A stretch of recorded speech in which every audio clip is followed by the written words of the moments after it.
Hammaga assalomu alaykum. Bugun sizlar bilan 5-darsimiz va bugun o'tadigan metodimiz isnan metodi bo'ladi. Isnan metodi nima? Isnan funksiyasi qiymat not number, ya'ni not number ekanligini tekshiradi.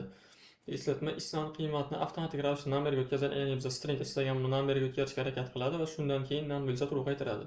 Ya'ni biz misol uchun qo'shtirnoqchiga 1 2 3 yozadigan bo'lsak, bu narsa false qaytaradi, chunki u isnan bo'lmaydi. Ya'ni uni raqamga aylantiradi, raqamga aylantirib bo'ldimi, demak bu narsa isnan emas, shuning uchun ham u false qaytaradi.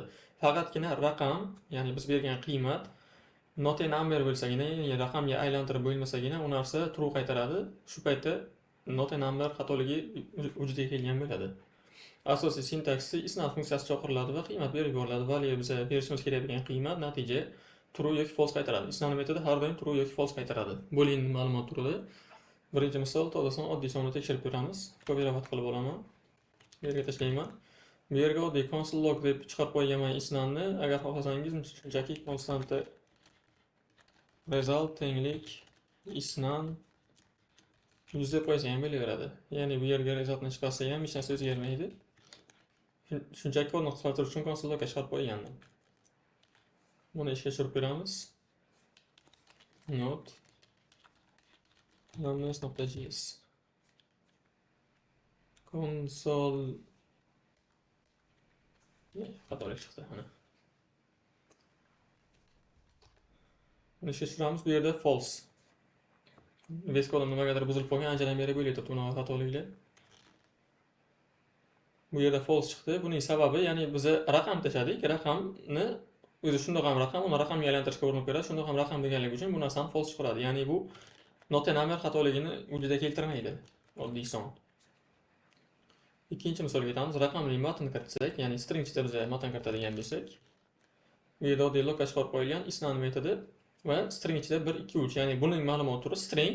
Isnan metodi buni numberga o'tkazishga urinadi. O'tkarib bo'lsa false qaytaradi, ya'ni bu number deydi. Agar o'tkarib bo'lmasa not a number xatoligini qaytaradi, ya'ni raqam emas bu deydi.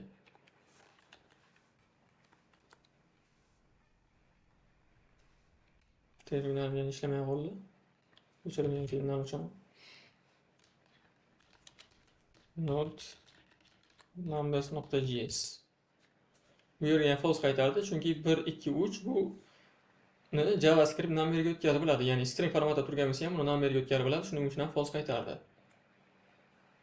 Endi keyingi misolga o'tamiz. Noto'g'ri matn kiritadigan bo'lsak, ya'ni bu kodni kommentariya qilaman. Console log qo'yilgan isnan funksiyasi va abc. Mana buni endi isnan metodi numberga o'tkaza olmaydi, chunki bu abc hech qanaqa raqam emas. Shuning uchun ham bu true qaytaradi. Ya'ni bu isnan degani, bu raqam emas, xatoligini qaytaradi. Ishga tushiramiz, bu true qaytdi. Keyingi misolga o'tamiz, 4-misol. Bu kodni kommentariya qilaman. Bu yerga birinchi qatorda console log isnan 1 2 3 abc chiqarilgan. Va ikkinchi qatorga isnan metod chaqirilib 1 2 3 123.45 piksel chiqarilgan.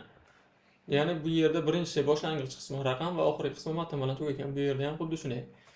Bu narsalar true qaytaradi. Ya'ni bu isnan metodi beradigan talablarga javob beradi. Ya'ni buni raqamga aylantira olmagani sababli true qaytaradi bu narsani. Bugungi kommentariya qilaman. Bugungi darsimiz shundan iborat edi. Hammaga rahmat.